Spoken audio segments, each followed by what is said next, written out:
Good afternoon. Welcome to Recovering Perfectionist Mama, Grace in Progress. My name is Buffy. If this is your first time joining us, welcome. Happy to have you. If you're a returning viewer, also welcome. Happy to have you. We do have something of a community here, and everyone is welcome. So I am a women's lifestyle creator on YouTube, TikTok, and Instagram, covering topics that women are concerned with. And then also I have this podcast, as well as another podcast, Grace and Gavel, where truth meets compassion. If you're a true crime junkie, feel free to tune in and check us out. Also, I just released something called a CANA framework, which helps you make decisions in real time, especially when you're overwhelmed or concerned or worried or such. So today we're talking about episode 2, Breaking the Scapegoat Golden Child Cycle, Perfectionism versus Presence in Modern Motherhood. Many of us don't become perfectionist mothers because we want perfect children. We become perfectionist mothers because we were once assigned a role in someone else's dysfunction. Act 1. Family roles don't end in childhood. Scapegoat. This person is hyper vigilant.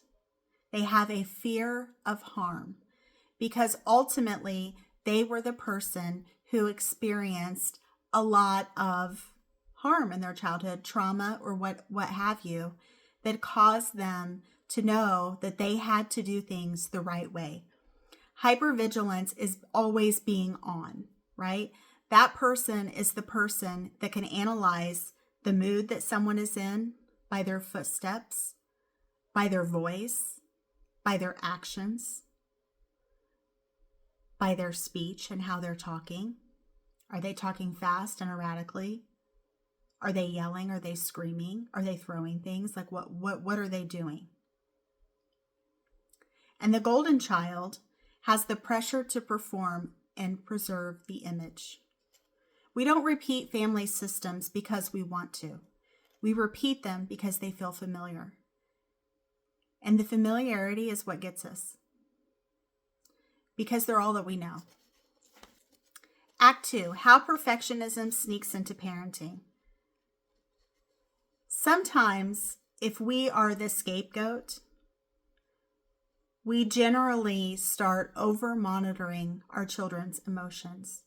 We want to make sure that we are not harming them in any way, that we are not giving them a complex, or we are not treating them like a scapegoat, or there's a fear of being a bad parent, not doing enough, not being present enough, potentially having things that you experienced rub off on your children. I know that I'm guilty of that in some ways because I did experience trauma as a child, and I am very hypervigilant on who my children are around and very vigilant on trying to make sure that they know that I love them, that I speak to them in a positive way, and that they know that they can come to me for anything, and I will always listen to what they have to say.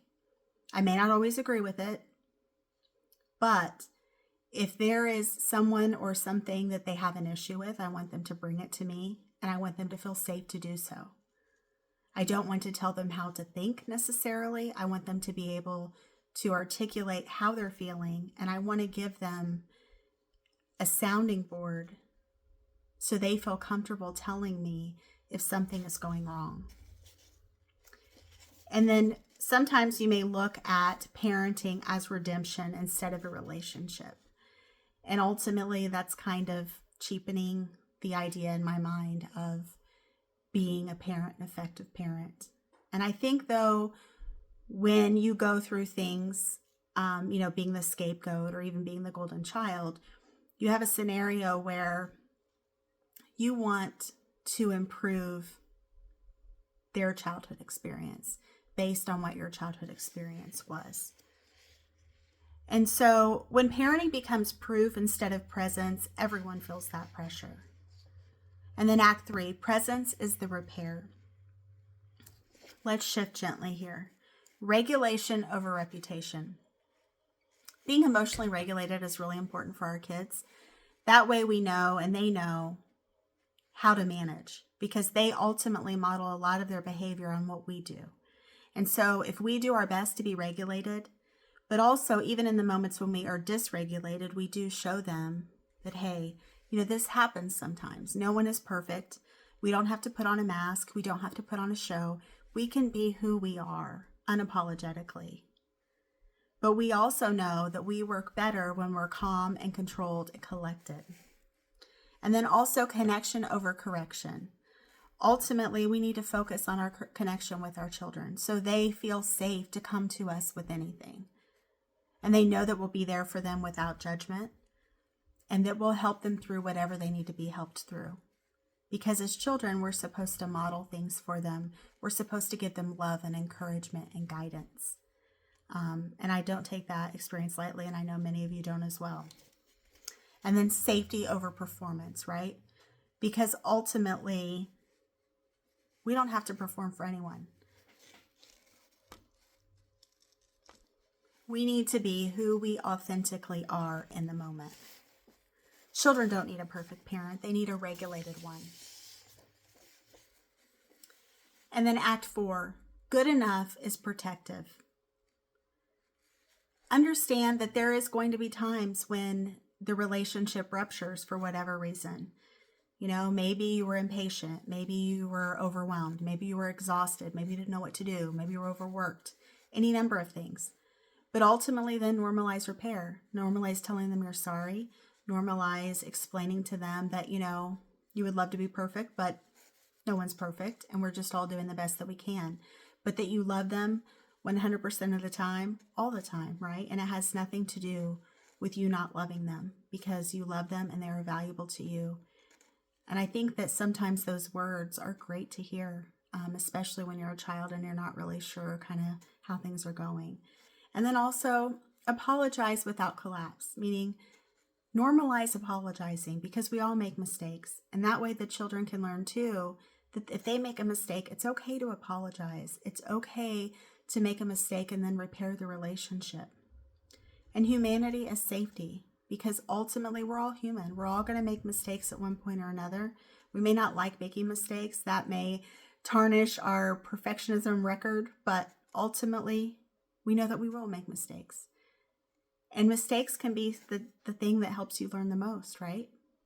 So allow us to correct and move forward and do better. When children see us as human, they don't feel unsafe, they feel secure. So in closing, breaking the cycle doesn't mean getting it right every time. I know I'd love to get it right every time, but I don't. It means choosing presence over perfection again and again. If this speaks to you, you're already doing the work. Thank you for tuning in. And again, I want to say thank you to all of you for supporting and viewing my podcast. I appreciate every single one of you. And I hope you have a great rest of your day. Thank you. Bye-bye.